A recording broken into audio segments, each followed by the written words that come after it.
Penetapan zakat fitrah di Kabupaten Pasaman tahun 1444 Hijriah menganjurkan setiap jiwa untuk membayar zakat fitrah sebesar 3,5 liter atau 2,5 kilogram beras yang dikonsumsi. Untuk standar pembayaran zakat fitrah apabila dikonversikan dengan rupiah, pemerintah Pasaman menyepakati menjadi 3 kategori.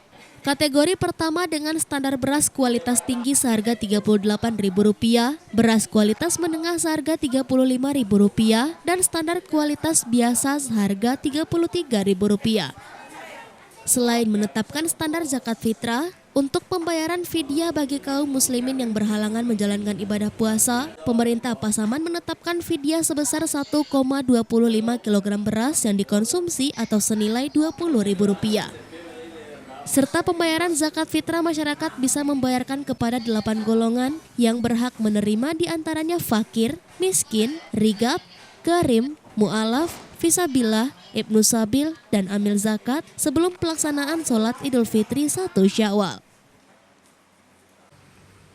Zakat fitrah tahun 1444 Hijriah ini bahwa besaran zakat fitrah yang berlaku di Kabupaten Pasaman yang dikonversikan beras itu dengan nilai uang. Yang pertama beras kualitas 1 sebesar Rp38.000 zakat fitrahnya. Kemudian untuk beras kualitas 2 Rp35.000 dan